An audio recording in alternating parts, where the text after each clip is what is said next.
For today's meditation, we will look at Luke 17 and verses 11 to 19. Luke chapter 17, verses 11 to 19.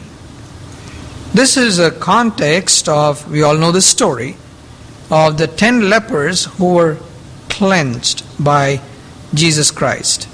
We are going to read some interesting lessons, learn some interesting lessons from this chapter, this portion of the scripture. Luke chapter 17 and verses 11 to 19. Okay, now on his way to Jerusalem, Jesus traveled along the border between Samaria and Galilee. And as he was going into a village, 10 men who had leprosy met him. They stood at a distance and called out in a loud voice, "Jesus, Master, have pity on us." When he saw them, he said, "Go, show yourselves to the priests." And as they went, they were cleansed. One of them, when he saw he was healed, came back, praising God in a loud voice. He threw himself at Jesus' feet and thanked him, and he was a Samaritan. Jesus asked, "Were not all 10 cleansed? Where are the other 9? Was no one found to return and give praise to God except this foreigner?" Then he said to him, "Rise and go. Your faith has made you well." We all know this story of these 10 lepers who were healed by Jesus, and only one of them returned to give praise to God. And 9 of them did not even come back. We're going to learn some important lessons from this story. Now, the first thing that we need to remember is verse 11. Now on his way to Jerusalem, Jesus traveled along the border between Samaria and Galilee. See, Galilee is in Judah, and Samaria is the neighboring place. Samaria is a place where the Jews would not even want to go, because these Samaritans are half Jews. They are half Jews, so therefore nobody wants to go to them. For example, if you had to go to, say, let's take our map of America. From Oklahoma City, if you wanted to go to Chicago, the shortest way, if you check on the MapQuest or Google Maps, you will find the shortest way is to go through Missouri. You go from here to Tulsa on I-44, you go to Missouri, and then the next state you get is Illinois. You go all the way to Chicago. That's the shortest route. If we put that context of that day in today's picture, you know what you would do? You would rather spend more money and go around the state of Missouri to go to Chicago. But you would not even enter that place. That is how the Jews would do. But Jesus was a very different kind of person. He went into those places which were totally prohibited by the law, or by some people who would say that's a taboo or that's detestable. He went to the place, look at where he was.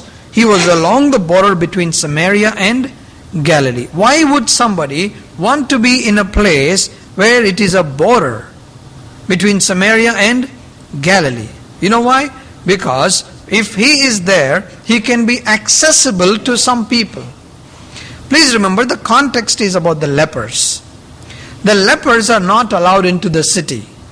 They had to remain outside the city. And therefore, now who will take care of such people?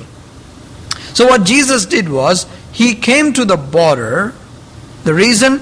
So that he can be accessible to these lepers. In John chapter 4, we know the story of the Samaritan woman.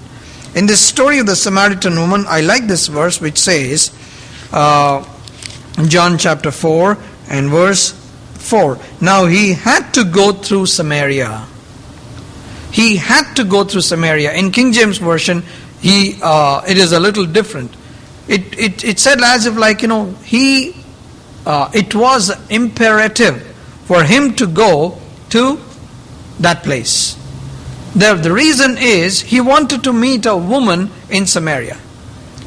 Here you find Jesus is coming to the border between Galilee and Samaria so that he can be accessible to the lepers. Now the point is, if he is not in the border between Samaria and Galilee, how can Jesus be accessible to these lepers?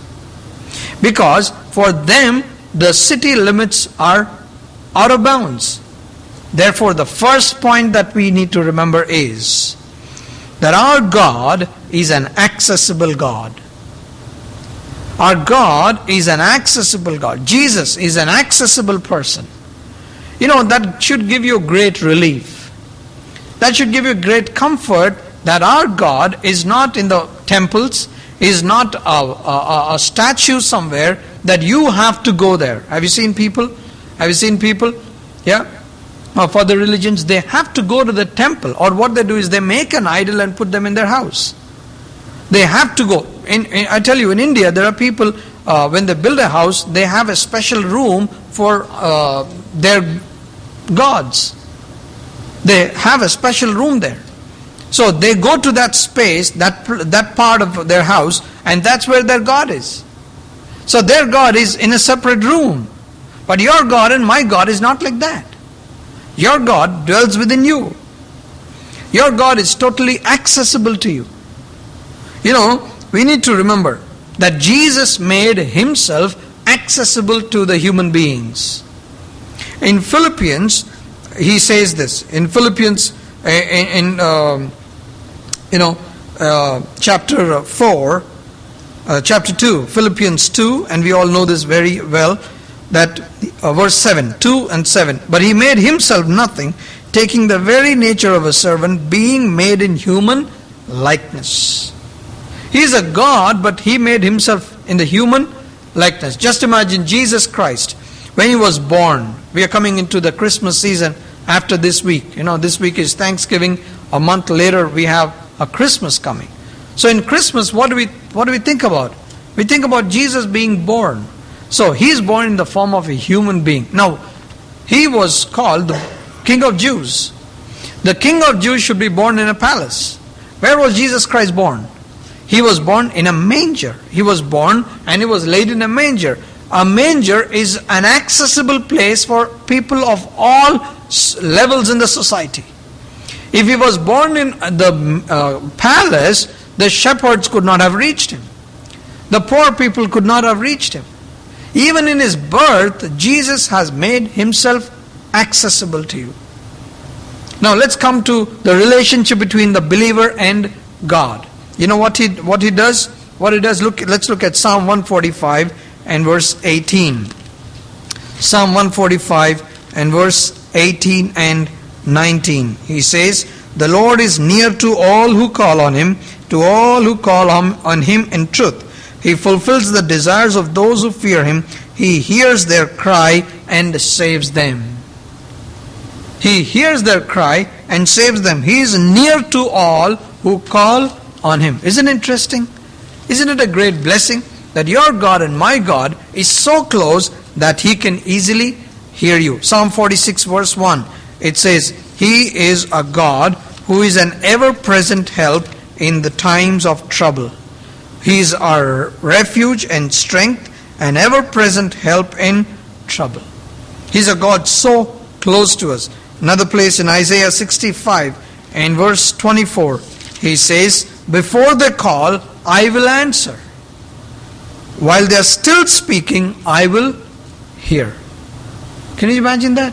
While they are still speaking, I will hear. Before they call, I will answer. Have you seen anybody like that? Even before you call, in my language, in my mother tongue, there is a proverb, there is an adage which says, if the son or daughter doesn't ask mom for food, mom will not feed him. Even your own mom has to be intimated that you need food. So the child has to tell the mom, "Mom, I need food," and then mom would give him the food. If she is not told, mom would not even give food. You know what the Bible says? Before they call, I will answer. While they are still speaking, I will hear. I will hear is what God says. This is a great blessing that we have. And what did Jesus Christ say when he was on this earth in Matthew 11:28? "Come to me, all you who are weary and heavily laden, and I will give you rest. What is he doing? He is not sitting in heaven and says, hey, come there. What did he do? He came to the earth and he says, I'm so close, just come here. Okay? So he has made himself accessible to you and me. See Romans chapter 10, verse 12 and 13. For there is no difference between Jew and Gentile. The same Lord is Lord of all and richly blesses all who call on him. For everyone who calls on the name of the Lord will be saved. Even for your salvation and my salvation, what he has done is, he has come all the way down to the level of a human being. He has made himself accessible to you. I always say this. Our God is not like a consultant who has visiting hours. I'm off on weekends. God doesn't say that.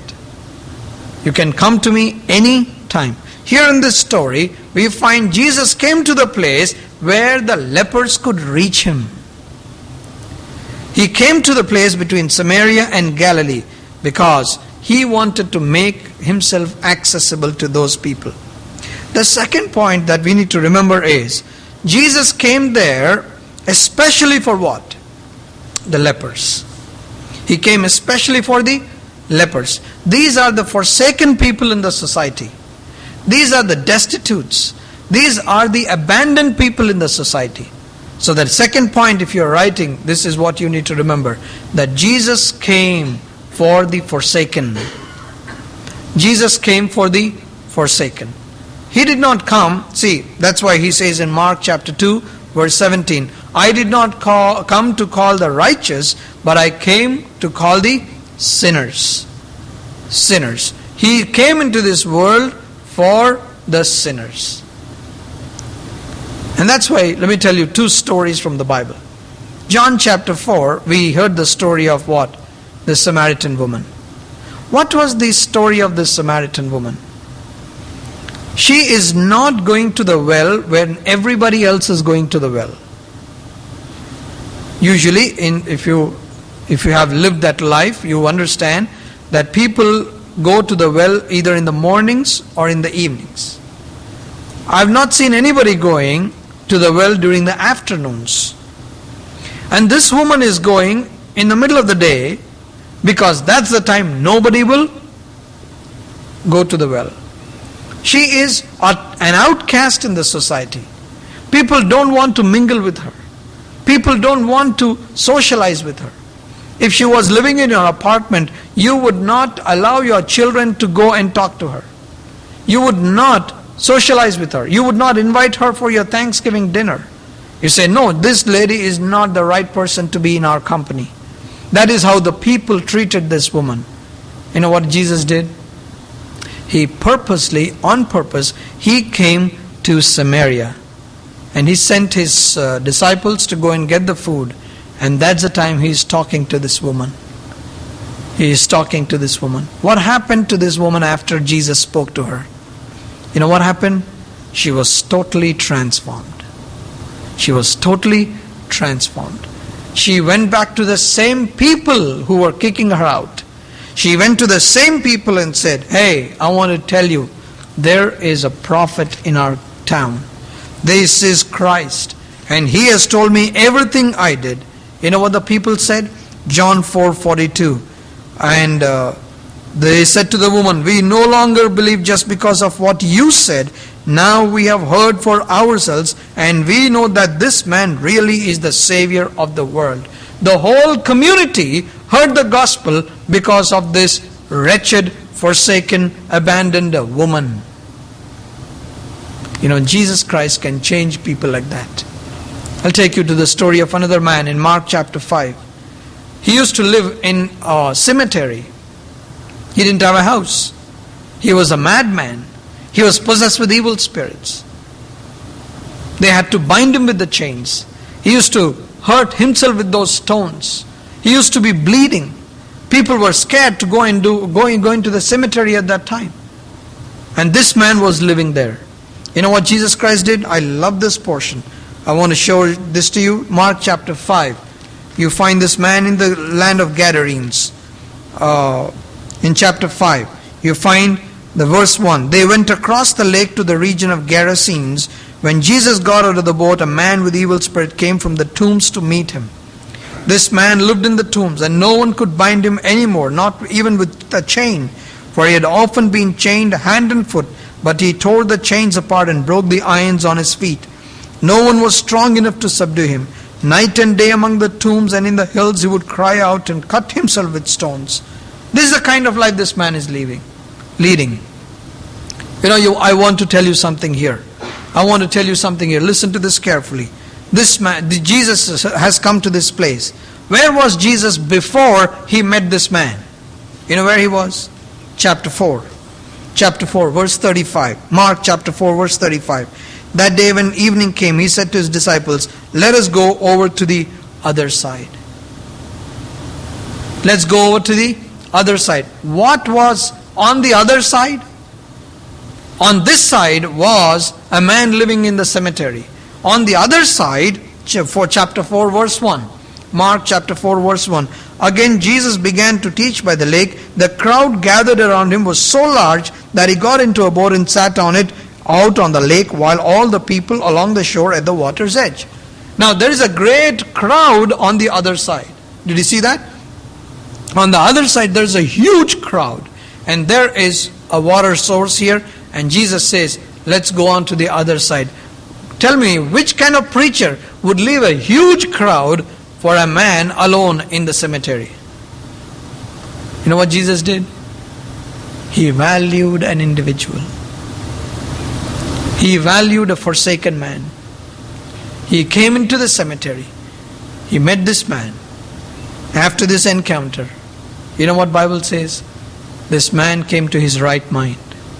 He became a preacher. He went and gave his testimony in Decapolis. Decapolis is 10 cities. He went around telling people. I tell you, if that man came to our church today, I would give him the platform today and say, brother, I would want you to preach. You know what he would say? I don't want to preach, brother, but I'll tell you my life. I tell you my story. When you came to bury your mom, I was there at the cemetery. When you came to bury your dad, I was the one with the chains. I was the one who was shouting. I was bleeding. You saw me up there.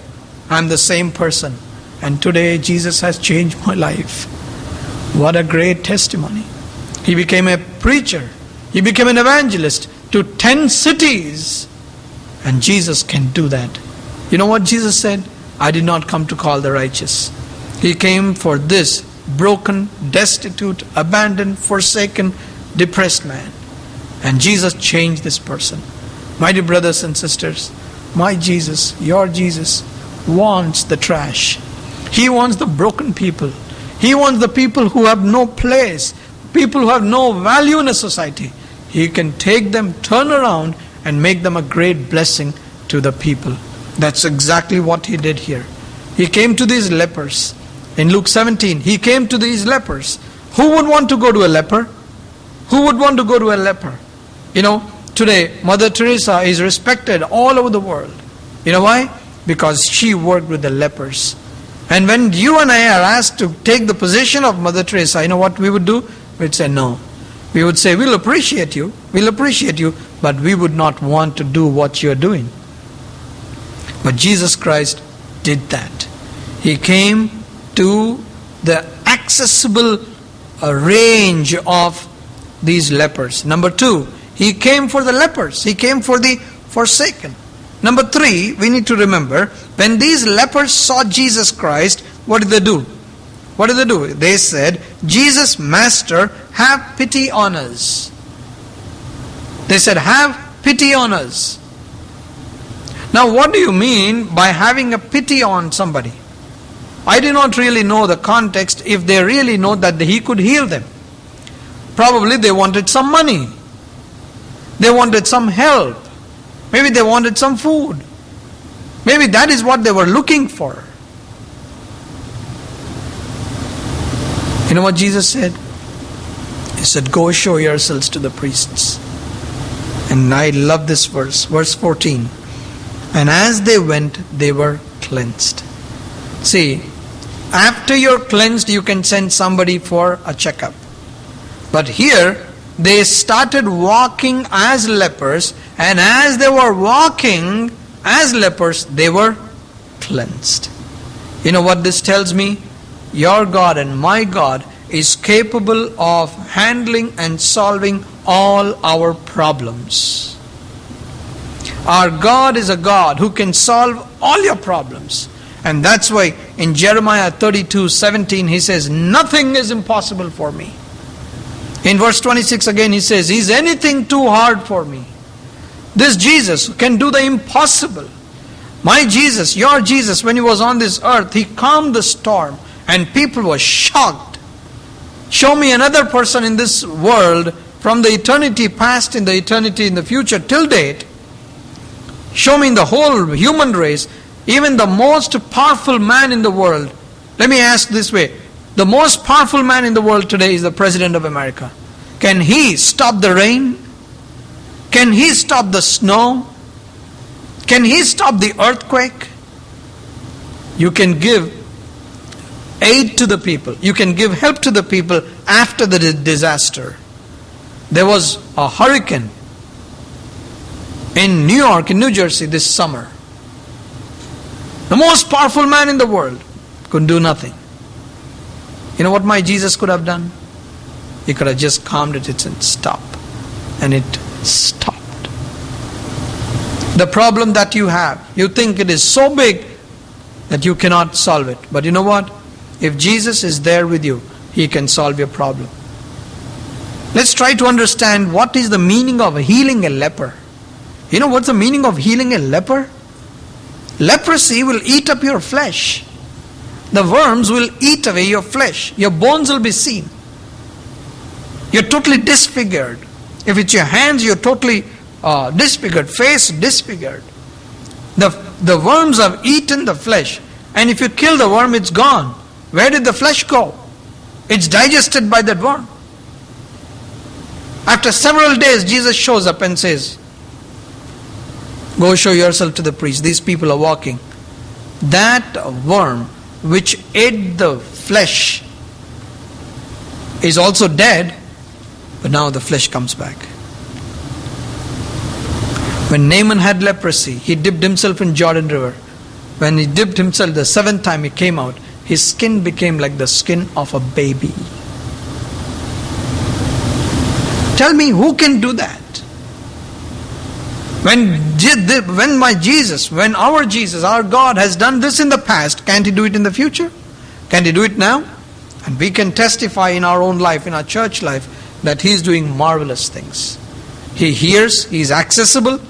He came for people who are downtrodden, and then he is answering our problems. He is solving our problems. Cast all your care upon him, and he will care for you. He healed the leper. Not only that, he raised the dead. Raised the dead. He has done marvelous things in the past, and he is still the same God. Please remember, the Laodicean church, it was in a very bad state. It's a very bad state. You know what he did to those people? To such a church, he said, hey, come, buy the salve from me. He was giving them a solution and said, this is the way you can set yourself right. And Jesus is the same today, yesterday, and forever. So your God and my God is the one who can solve our problems. Okay? Three things we remember. Number one, he has made himself accessible to you and me. Number two, he has come for us who are downtrodden.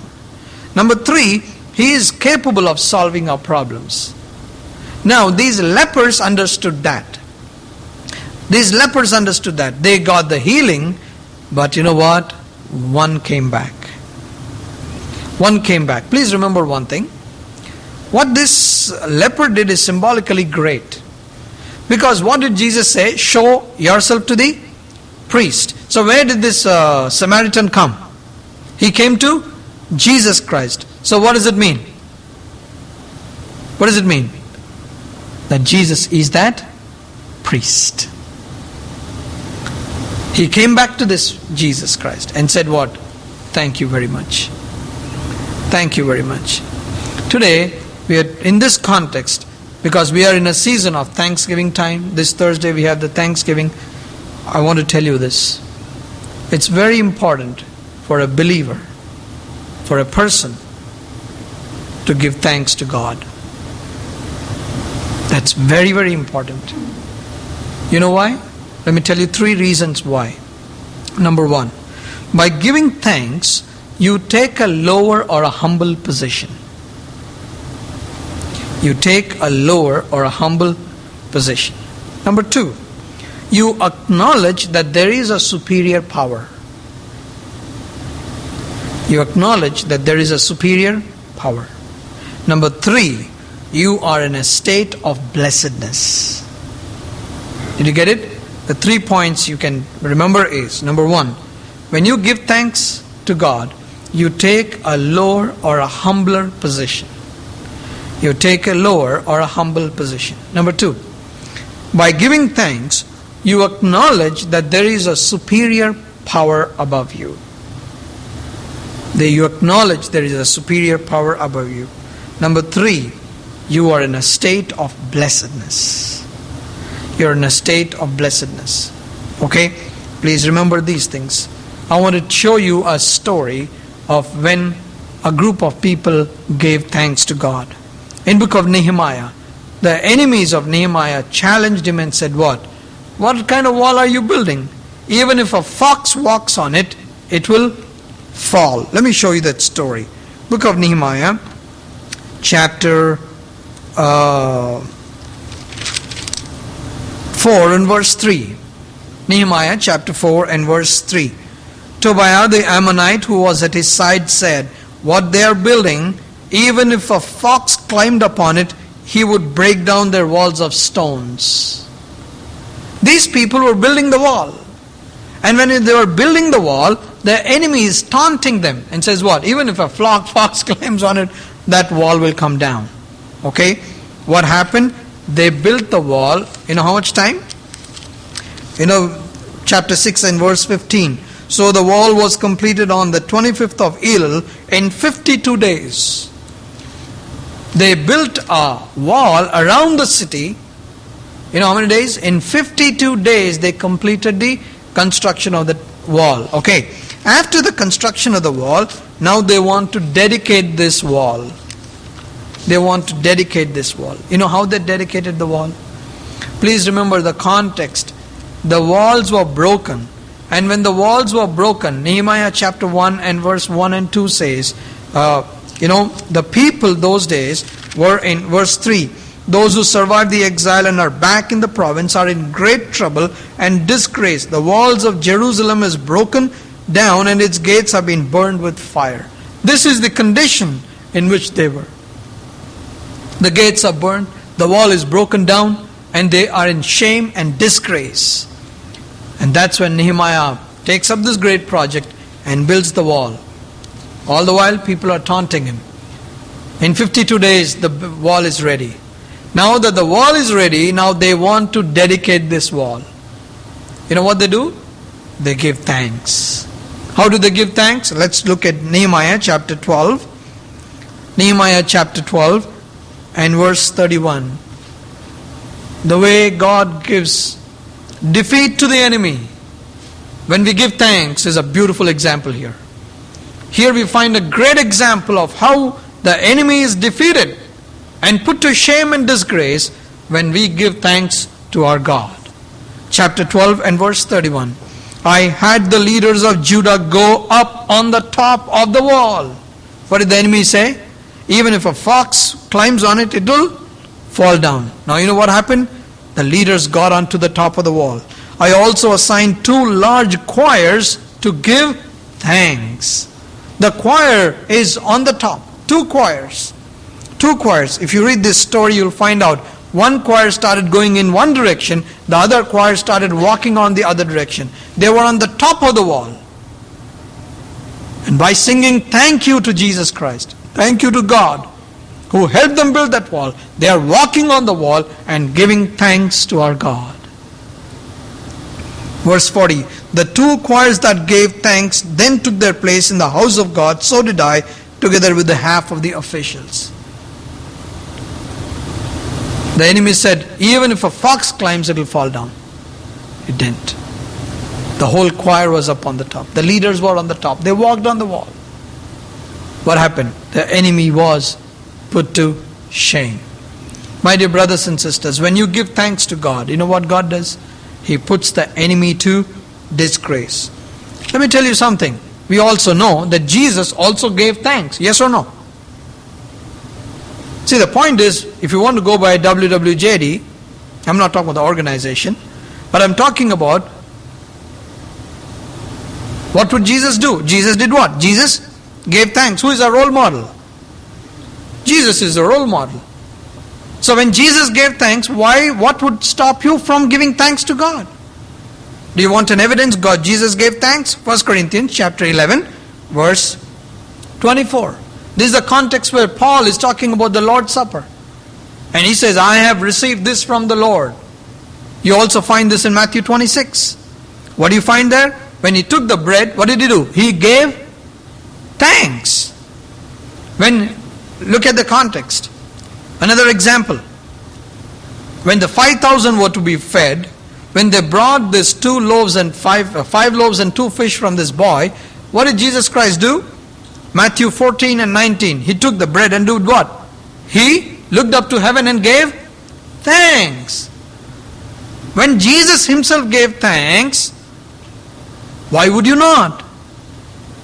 Okay? Now, let's talk about the danger of not giving thanks. What is the danger of not giving thanks? Okay? Romans 1:21. Romans chapter 1 and verse 21. This is the danger of not giving thanks. You may say it is a very simple thing, but no, it's a very dangerous thing. Chapter 1 of Romans and verse 21. For although they knew God, they neither glorified Him as God nor gave thanks to Him. But what happened? Their thinking became futile and their foolish hearts were darkened. Their hearts were darkened. They become foolish in their hearts. Their foolish hearts were darkened. Their thinking became futile. Their thinking became useless. Can you see this great connection? When you don't give thanks, this is what happens. Let me tell you, do you know that there are the 9 people who did not show up to give thanks to Jesus? Do you know the names of those 9 people? Do you know the names of those 9 people who did not show up to give thanks? You want to write them down. These are the names. The first guy is thoughtless. The second guy is a reflector. The third guy is a procrastinator. The fourth is a worldly man. The fifth is a calculating person. First, calculating. The next person is a cowardly man. The other person is man full of envy. The 8th person is the proud guy. And the 9th guy is a callous person. Let me repeat once again. The first one is a thoughtless man. Second is a reflector. Third is a procrastinator. Fourth is worldly. Fifth is calculating. Sixth is cowardly. Seventh is envious. Eighth is proud. And ninth is callous. If you are such a person, you would not come back to say, thank you to Lord. You know what person would come? Somebody who is broken and humble and contrite. And this Samaritan was that man. He came, he humbled himself and said, Lord, thank you. Thank you. As we are in this season of thanksgiving, please let's remember, I appreciate Alan praying a beautiful prayer. Thanksgiving is not football, food and fun. It is thanking God for what He means to you and me. It's a great blessing to have such a God so accessible to us. It's a great blessing to have such a God who came for you and me. And it's a great blessing to have such a God who can solve all our problems. May we celebrate our Thanksgiving this week with our families with this attitude and say, thank you, Lord. Another way you want to think about this is, what if Jesus was not in your life? What if Jesus was not in your life? And that would give you a reason to thank Him and thank Him and thank Him and say, Lord, we thank you for being our God, for being our Father. Let's pray.